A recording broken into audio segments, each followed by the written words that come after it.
Right. So picture this. You're at a baseball game, right? Totally immersed in the action. Uh-huh. Now imagine you've got this crazy data feed like layered on top, Okay. giving you insights into everything happening on the field.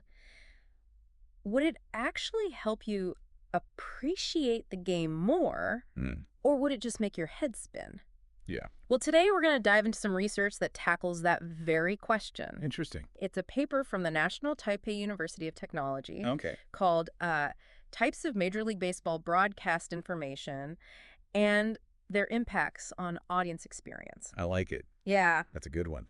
So- This paper really gets into how different types of information, Right. specifically when presented visually during a game, Okay. can actually change the way fans experience it. Hmm. And it's not just about the data itself, Yeah. but who's receiving it. Okay, so before we get into the nitty-gritty of the study, Sure. let's talk about the bigger picture for a second. Good. Why is data such a huge deal in sports broadcasting these days? It seems like you can't watch a game without being bombarded by stats and graphics. It's true. It's crazy. It is. It's Yeah. a combination of factors, really. Mhm. On one hand, you've got the economic side. Right. The rise of things like fantasy sports and sports betting Yeah. has fueled this massive demand for data. Right. People want that extra edge, Yeah. that feeling of being in the know. It's like everyone wants to be their own mini analyst these days. Exactly. And then there's the social aspect. Okay. Fans love to share insights, debate stats, Huh? and basically show off their sports knowledge online. Oh, yeah. It's almost become a badge of honor for some people. You see it all the time on social media. Oh, totally. Those heated debates about who's got the best stats, who's overrated, who's got the clutch factor. Yep.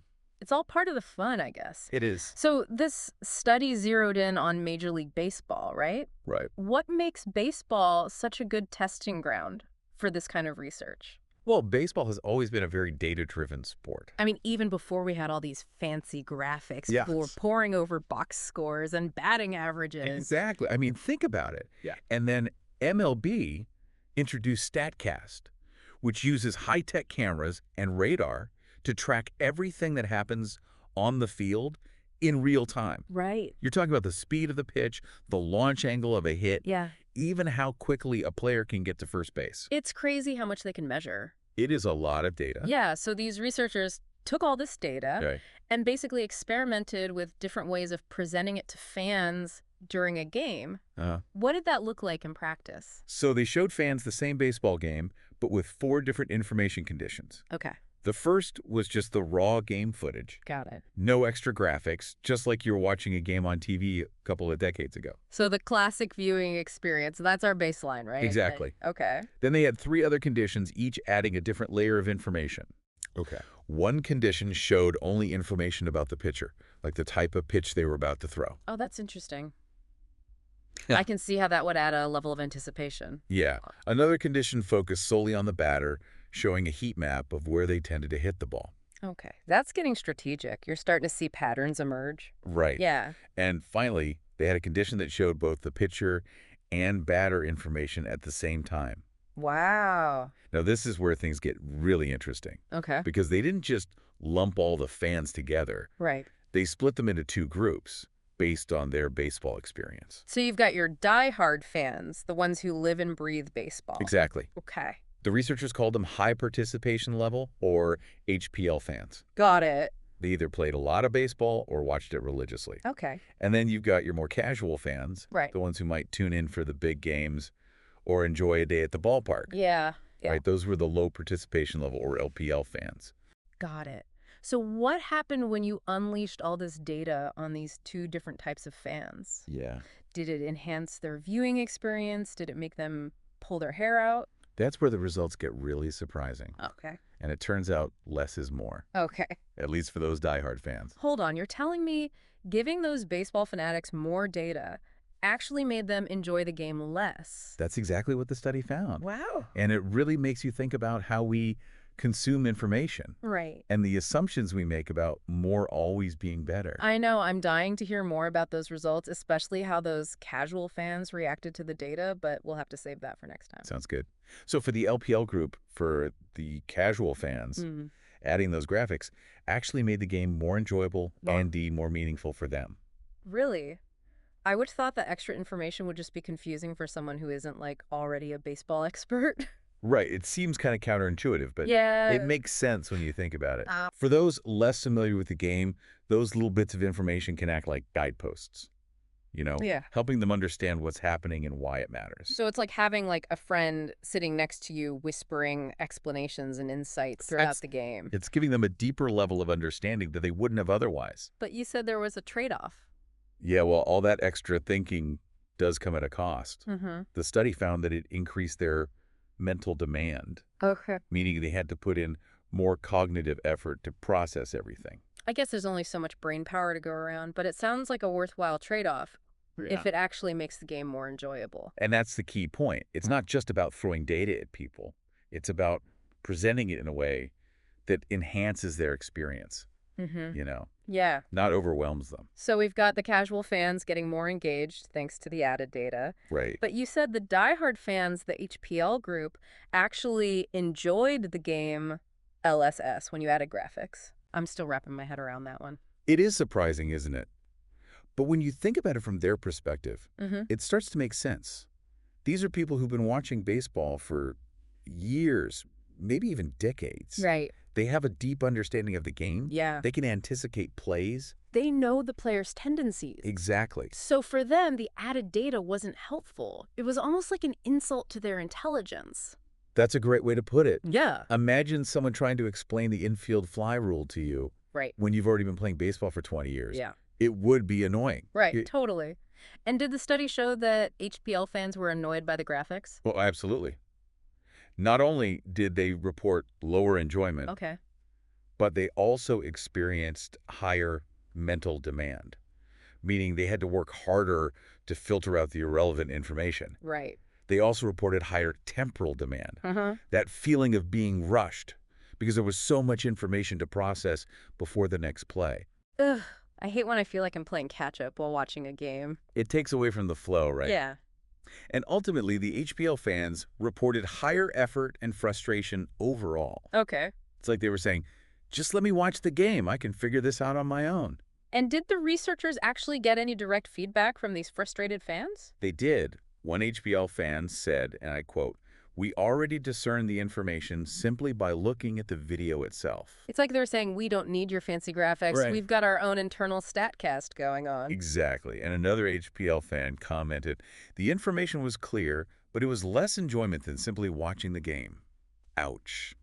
That's a pretty clear message. Yeah. So what does this all mean for the average baseball viewer? Should we all be demanding personalized data feeds? I think the biggest takeaway is that there's no one-size-fits-all approach to sports broadcasting. Okay. What enhances the experience for one person might completely ruin it for another. So we need to stop assuming that more data is always better and start thinking about who we're presenting that data to. That's exactly right. Yeah. It's all about tailoring the experience to the individual. And that's a pretty exciting prospect. Imagine a world where you can customize your sports viewing experience based on your knowledge level, Wow. your interests, even your favorite players. That would be amazing. You could choose to see all the advanced analytics if you're a stat geek. Yeah. Or just the basic info if you're a casual fan. No more information overload or feeling lost in the numbers. Exactly. And it could even make the social aspect of watching sports even more fun. Okay. Imagine sharing your custom data feed with friends Right. and having more informed, engaging debates. Yeah. So to bring it back to your original question, Yeah. I think this study highlights the fact that data has the potential to revolutionize the way we experience sports. But the key is to use it thoughtfully, strategically, and most importantly, with the viewer in mind.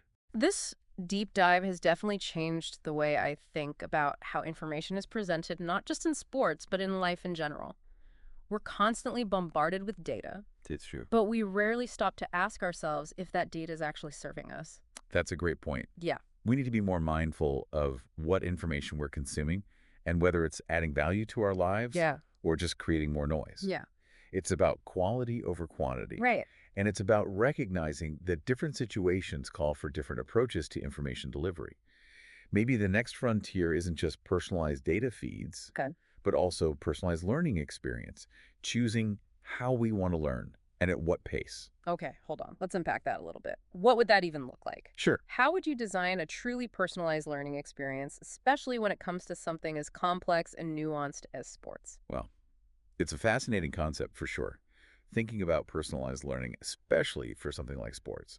It's about recognizing that everyone comes to the table with a different level of understanding. Yeah, Some folks might be happy with a quick rundown of the basic rules, while others might crave deep dives into advanced stacks and strategy. exactly. And instead of just throwing everyone into the same information pool, Right. we could create pathways that allow people to learn at their own pace and in a way that resonates with their individual learning styles. Exactly. Yeah. And technology is making this kind of personalized learning more and more feasible. Mm. I mean, we're already seeing it in areas like education and language learning, and I think it's only a matter of time before we see it applied to sports as well. It's like giving everyone their own personal coach tailored to their specific needs and goals. And not just a coach, Yeah. but a whole team of experts. Wow.